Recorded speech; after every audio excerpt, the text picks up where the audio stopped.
Hello, it is 11 a.m. here in London, 1 p.m. in Nairobi, Kenya. I'm Monita Rajpal. And I'm Zain Verjee. You're watching World One. It's a day of reckoning. Rupert Murdoch, his son James, and former News International chief executive Rebekah Brooks face a public grilling in a matter of hours, something that no one could have foreseen just a few weeks ago.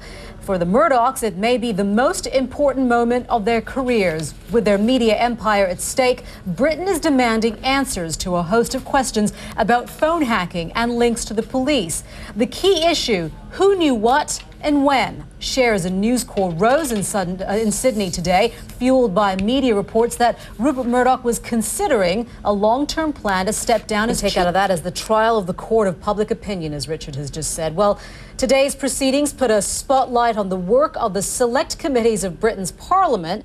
We find out more about the role these committees play. Professor Robert Hazel joins us now. He's the director of the Constitution Unit at University College London. Sir, thank you very much for being with us. We have two select committees that are on play today. First is the Home Affairs Committee. Tell us a little bit about these select committees and the differences between the two. Very good. Well, the select committee system at Westminster in the House of Commons has been going for about 30 years. And since that time, all the main government departments have a select committee which marks and scrutinises their policy and their actions. How much, in terms of, I guess, power enough for them to have summoned Rupert Murdoch, for him to appear to actually say, yes, he will come in to face these questions?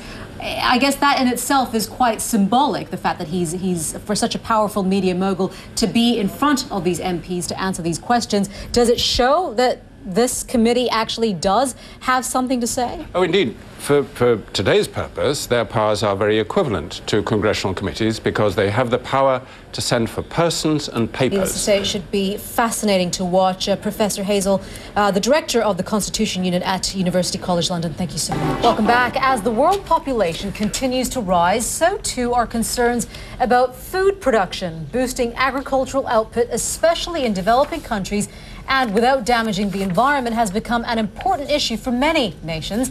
Brian Byrne took a trip to Patagonia, where a pioneering family of sheep farmers is trying to make a difference. Once again, it looks like something out of the movie. Zain, we'll send it back over to you. Yeah. And Monita, I guess Zain is somewhere crying tears over Space Shuttle Atlantis undocking. So I know. I think she's going to talk about that a little bit later. Space nerd. She's in mourning. Space but those nerd. are amazing, dramatic pictures. Imagine having to clean up the mess after that. Thanks a lot for that, Jen.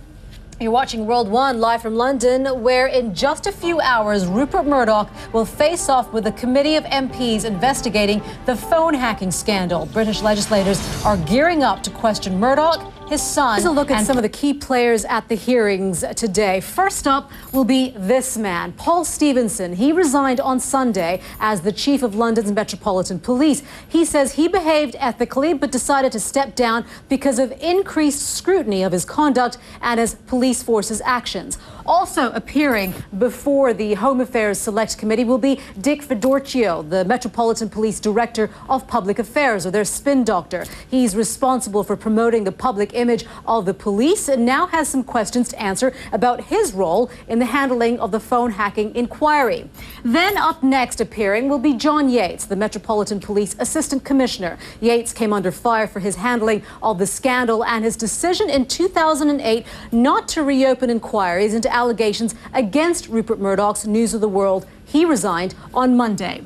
Now, answering questions from the Culture, Media and Sports Select Committee will be Rupert Murdoch. Born into the newspaper business in Australia, he is now 80 years old and the chairman of News Corps. He is a naturalized U.S. citizen. Rupert Murdoch's son, his 38-year-old son, James, is the current Deputy Chief Operating Officer, Chairman and CEO of International News Corps of News International. He ordered the closure of News of the World this month and is widely seen as the heir to his father's media empire.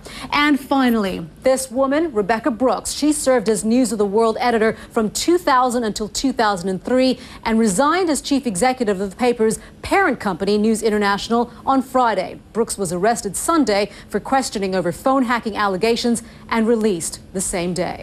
Let's get a catch up on what's happening in the world of sport. Lots happening, Don Riddell. Absolutely, Monita Rajpal. Thanks very much.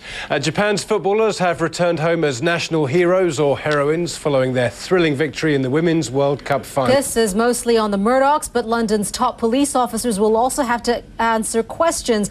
For more on that story, we are joined by Professor Robert Hazel. He's the director of the Constitution Unit at University College London. And John O'Connor, he's a former Metropolitan Police officer.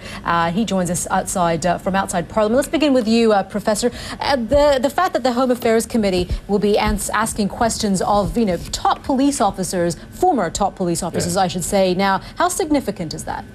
Well, it's certainly significant because the two police officers appearing before them have resigned in the last few days. We have John O'Connor now, former Metropolitan Police officer outside Parliament. Sir, thank you very much for joining us. How has this affected you when you're hearing that there's such allegations, damning allegations against the Metropolitan Police Force and its reputation? How does that make you feel as a former officer?